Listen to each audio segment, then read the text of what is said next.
dans le cadre de la mise en œuvre de son projet intégré d'assistance alimentaire et nutritionnelle d'urgence aux populations vulnérables face à l'insécurité alimentaire, le Programme alimentaire mondial a procédé au lancement d'une vaste campagne nationale de distribution de vivres en Guinée le vendredi 18 août 2023.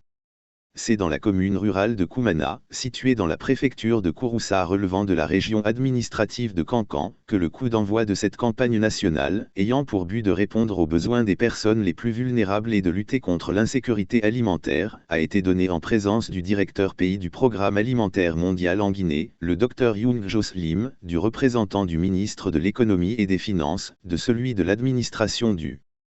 territoire et de la décentralisation, ainsi que des autorités et des populations locales. Ce projet est financé à hauteur de 20 millions de dollars alloués au PAM par le gouvernement guinéen à travers le guichet chocs alimentaires de la Facilité de crédit rapide du Fonds monétaire international.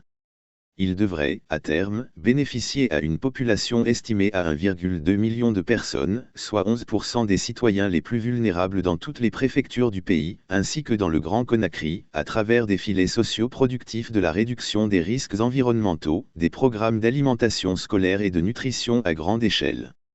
Prenant la parole en marge de cette cérémonie de lancement de distribution de vivres, le directeur pays du PAM, Dr Young Jun Lim a indiqué, grâce à cette contribution, le PAM fournira une aide alimentaire urgente aux ménages qui connaissent un niveau élevé d'insécurité alimentaire dans tout le pays, avec des repas chauds et nutritifs pour soutenir 150 000 écoliers, une assistance alimentaire d'urgence à environ 790 000 personnes vulnérables, le traitement et la prévention de la malnutrition aiguë modérée, soit un total de 60 000 personnes, la réponse aux besoins alimentaires immédiats de 10 000 personnes, et la facilitation et le transport de 960 passagers et 30 tonnes de marchandises des organisations humanitaires partenaires, du cargo et du gouvernement. Le directeur pays du PAM a par ailleurs précisé que la crise en Ukraine a eu un impact sur les disponibilités de céréales et a entraîné de fortes hausses des prix des céréales sur les marchés locaux. Cela a eu une incidence supplémentaire sur le prix des biens et des marchandises, entraînant un impact imminent sur les moyens de subsistance des populations. Cette contribution du gouvernement guinéen arrive à point nommé pour les communautés vulnérables à l'insécurité alimentaire en Guinée, qui risque de s'aggraver en cette période de soudure, juin-août.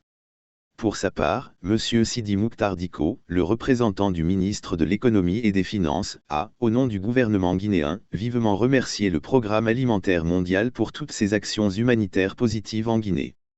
Les autorités, à travers le ministre de l'Économie et des Finances, m'ont chargé de vous assurer de leur disponibilité à accompagner la bonne exécution des actions de votre institution en République de Guinée, conformément aux dispositions telles que prévues dans le protocole d'accord signé le 13 février 2021, a-t-il assuré.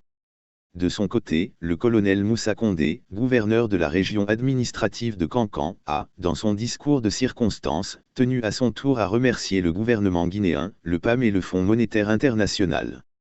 Et de rajouter: je réitère mon engagement à tout mettre en œuvre pour la bonne exécution de leurs actions dans la région administrative de Kankan pour l'atteinte de leurs objectifs.